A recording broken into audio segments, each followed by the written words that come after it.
en face le maître Adjambao Kaka Alain, un doyen, un huissier de justice. Ancien champion olympique. Ce qui nous intéresse aujourd'hui, ce n'est pas le droit, mais plutôt l'homme en tant que sportif, celui qui a mérité et a battu des records pour le Togo et que, étant proche du domaine du sport, l'Œil d'Afrique a décidé de faire la lumière sur lui. Bonjour, et vous allez vous présenter et nous dire quel a été votre parcours dans le domaine sportif au Togo. J'étais au lycée de Daparon quand la fédération est venue pour sélectionner les champions. Et on a fait le cross-country et j'ai battu le record. Et on a demandé que je revienne au lycée Toukouin. C'est ainsi que je suis revenu au lycée Toukouin. Et j'étais toujours champion au 400 mètres. Et à ma grande surprise, pour le mondial en 1979, lors des Jeux olympiques universitaires, j'ai représenté le Togo au mondial.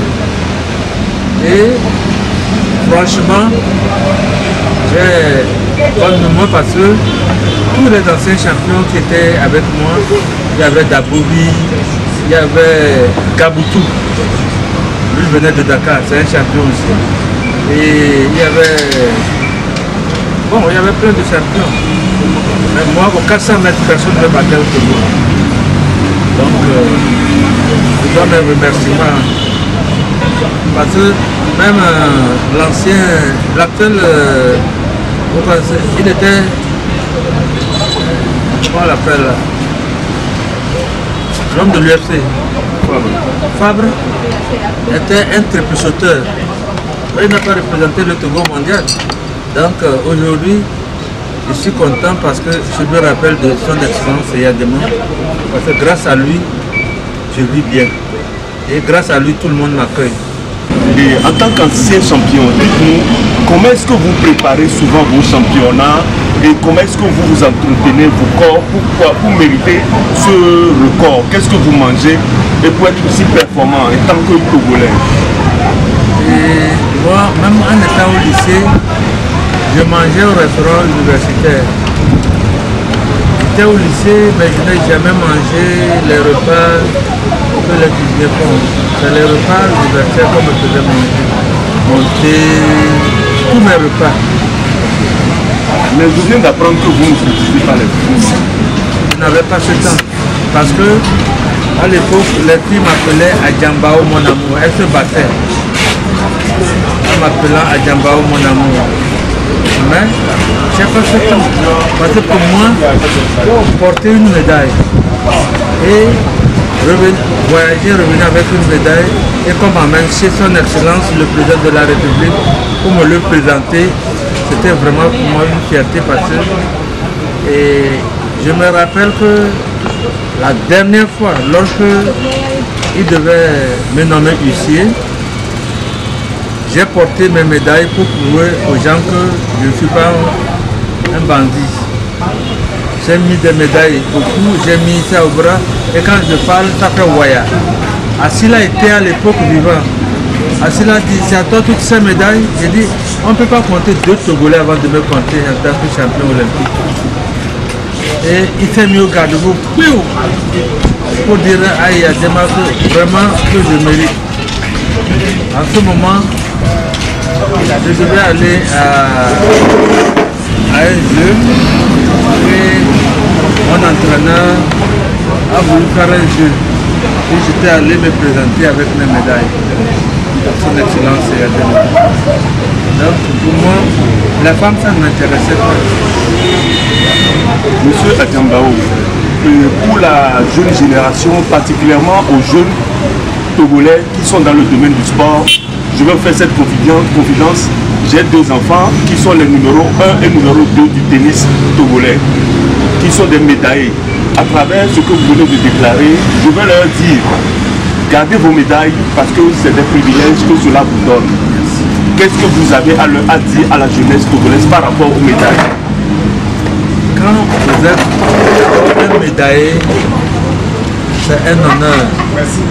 Et non seulement un honneur, vos collègues, à travers vous, vous surnomment. Par exemple, quand j'étais allé à Lagos et pour les Jeux, mes collègues m'ont surnommé méchant coureur.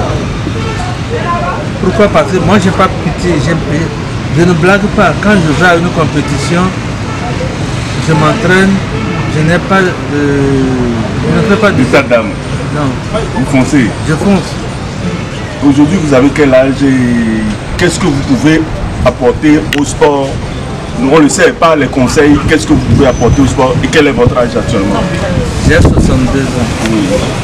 Mais je remercie Dieu parce que je garde, malgré ma maladie, je garde toujours ma forme. Et nous sommes rencontrés ici par hasard et nous avons ensemble des vues convergentes sur le sport et au-delà des relations humaines.